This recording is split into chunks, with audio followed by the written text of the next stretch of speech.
বিসমিল্লাহির রহমানির রহিম। আজকে আম ডাল রান্না করেছি আর এই যে আলু ভর্তা। আমার বাচ্চাদের খুব প্রিয় একটা খাবার। আমি জানি এটা অনেকের বাসায় পছন্দ। ভর্তা ডাল হলে সেদিন সবার একটু চাল বেশি নিতে হয়।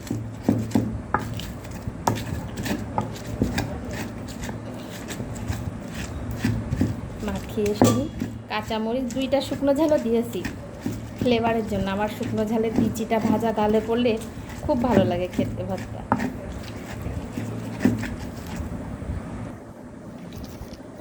যতই ঘুটনি দিয়ে ঘুটি না কেন, হাত না লাগালে সে ভর্তা আবার মজা হয়।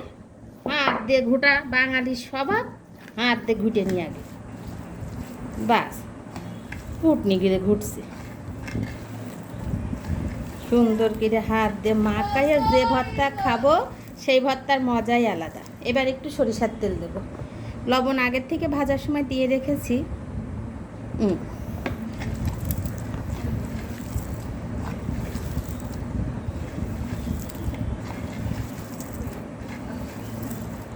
যার যার ভালো লাগবে পাশে যারা আসেন সবাই খেতে চলে আসবেন, কারণ এর সাথে আরও একটা মজার জিনিস আছে, সেটা হলো এই যে আম ডাল।